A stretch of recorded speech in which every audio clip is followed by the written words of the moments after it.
back at AP Review. This is 2011 Form B, BC Free Response 2. The polar curve R is given by R of theta equals 3 theta plus sine theta, where theta is in the closed interval between 0 and 2 pi. Part A, find the area in the second quadrant enclosed by the coordinate axes in the graph of R. So this is mostly testing if we know the area formula in polar, right? Also, I guess it's testing if you know which quadrant's which, right? My poor son, who is 2, is forced to listen to me sing a song about which quadrant has positive and negative values and all sorts of stuff every time we brush his teeth, because we start with quadrant 1 and then work our way to quadrant 4. Poor child. So quadrant 2 is from pi over 2 to pi, right? The area formula for polar is 1/2 the integral from your alpha to beta of r squared d theta. So I want the area, right? So my area is going to be 1/2 the integral from my alpha, in this case, is pi over 2. My beta would be pi because I'm in quadrant 2, right? Of my r of theta quantity squared, and I can call it r of theta quantity squared because that's the notation they gave me. That's all I have to write. So I need to write this, and then I need to type and get my answer. Now I already have my r sub 1 in as that quantity, right? So I'm going to go ahead and type into my calculator. So I'm just going to write what you'd type here. 0.5 function integrate r1 squared, comma, with respect to theta from pi over 2 to pi, right? I invariably forget to type one of them if I'm not super duper cautious. So I forget the 0.5 or I forget to square the r. I don't know why. So math 9, right? I go to vars, I go over to y vars, I pick polar, and there's my r1. I want to square it, which is almost always my stupid mistake. I want a theta, which is just my independent variable button, right? It's this button right here because I'm in polar mode, comma, from pi over 2 to pi, right? And then you double check that you typed everything in right, and then you hit enter, and you hope it gives you the right number, which is a 47.513. Yay! So 47.513, and this is what the AP is testing you on, but you need to know how to put it in your calculator. Cool. Part B.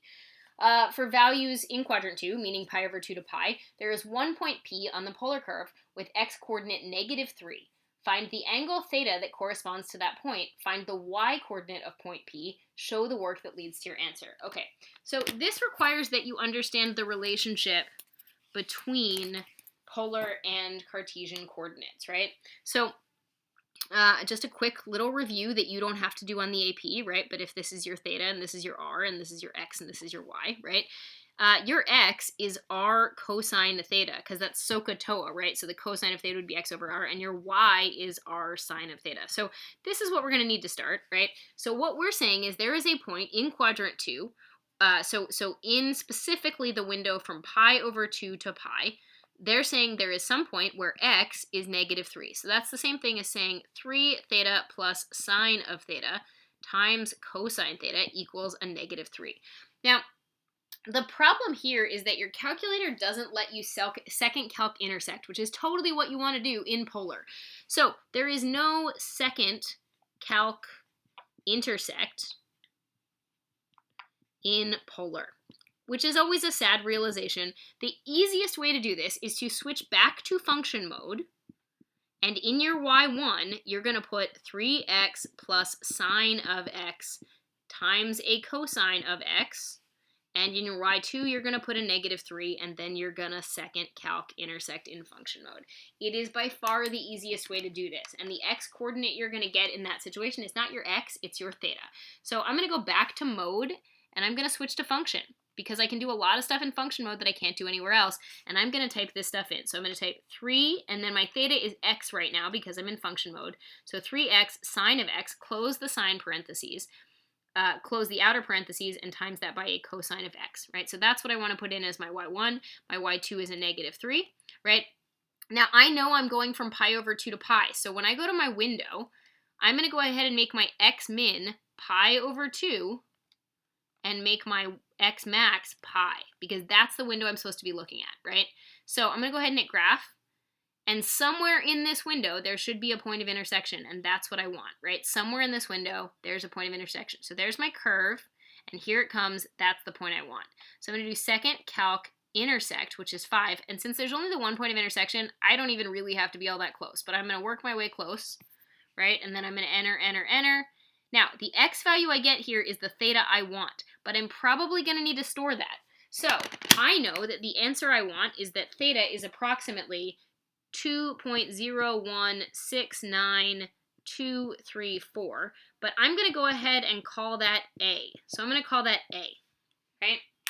So the way I do that is if I quit out of this and type the letter x, because that was the x coordinate a second ago, I can store that as alpha A. So now I'm going to have that as A. So this is the first part of the information. I need this, and I called it A because I'm about to use it. I was then asked, what is the y coordinate at that point? Well, that goes back to this other equation that I have up here at the top. And I'm going to erase the stuff under it so I give myself a little bit of space. But if I want the y coordinate, right, my y coordinate is r sine theta, right? So my y coordinate is going to be 3 theta plus sine theta, all times a sine theta. So I want y of the thing I called A, so what I'm going to type in my calculator is 3a plus sine of A, all times a sine of A, and that's going to give me that y of approximately 2.016 or 7, the thing I called A, and it's going to be an approximate value, because I'm typing in stuff that is rounded, or I'm going to have to round my answer. So I'm going to do 3 alpha A, sorry, I want a parenthesis there, 3a plus sine of alpha A, close that, times it by another sine of alpha A, and my answer should be a 6.272. So I need to give this answer, and I needed to find this point, right? So I needed to find that theta. Notice that even though I used x in my calculator to find it, I had to call it theta because it is theta. Again, switching to function mode is your best option whenever you have to second calc intersect. Okay, part C. You're doing part C of 2011B BC free response 2. So in part C, a particle is traveling along the polar curve r such that its position at time t is x of t comma y of t, such that d theta dt is 2. Find dy dt at the instant that theta equals 2 pi over 3. Interpret the meaning of the answer in the context of this problem. So here's the thing. The reason that I had to restart the video is because I was like killing myself doing this by hand, and then I was like, yo, it's problem 2.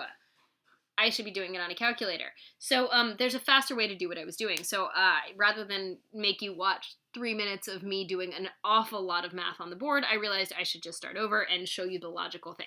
So this is a related rates problem, right? Meaning I need to have diagram and rates, but you don't always have a diagram, right? I need an equation, and I'm going to just list the rates that I know, right? I know d theta dt is a 2.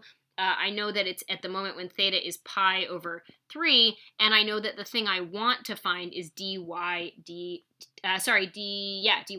Okay, so I have an equation, right? I know that y equals r sine of theta, which we established in the previous part of the problem, is 3 theta plus sine theta all times a sine theta, right? Or r, this is r of theta. Okay. I then need to, in theory, derive this with respect to time, right? But I'm going to show you a cool way to cheat and do that on a calculator, because this is where I was like destroying myself. So I want dy dt. So I'm kind of not gonna, so like this is sort of thinking outside the box. This is a thing I can do on a calculator section only, right? I want dy dt at the moment when theta equals 2 pi over 3. So here's the thing I want you to notice. Dy dt, right, at the moment when theta is 2 pi over 3, which is the thing I want. Well, dy dt is the same as dy d theta, right, which is a derivative I can find, times d theta dt, which is a derivative I was given. So both of these evaluated at 2 pi over 3, right? Well, this is a constant. D theta dt is always 2, and this is a thing I can make my calculator find. So what I can do is make my calculator find dy d theta at theta is 2 pi over 3, and I already know that d theta dt is a 2 because they gave that to me. So that's the mistake I made. I derived this entire product rule with respect to t and was plugging in values, and I wasn't wrong, but man was I miserable. right? And it's still doable. You can do that, but the AP doesn't expect it because your calculator can do it for you.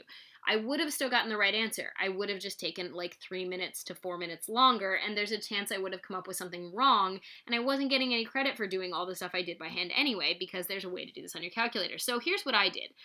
I went ahead and called my R2 equivalent to what my y would be, which was r sine theta. And the way I did that was I just did a callback to my own r1. I did that by going to vars, I went to polar, I picked r1, and then I times it by sine theta. And that works just fine. So now what I want to do is I want to do n derive, so I want to do math 8, right, of the thing I called r2, because that was my y, right, with respect to theta, right, at 2 pi over 3, right? So that's going to give me this value, and then I'm going to times it by 2, and I'm going to get a negative 2.819, which is totally the right answer. So this dy dt evaluated when theta is 2 pi over 3 is approximately a negative 2.819. Now, they then asked me to explain in the context of the problem what that means. This is the rate that the y-coordinate is changing with respect to time. So what this means is the y-coordinate is decreasing, right? So the y-coordinate is decreasing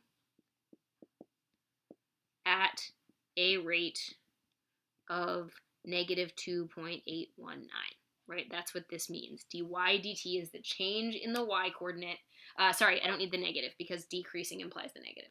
So so the y-coordinate is changing at a rate of negative 2.819, which means that the change in y with respect to time is negative, so the y-coordinate is decreasing. Again, I didn't mean to say decreasing a negative. Sorry, it's been a long day.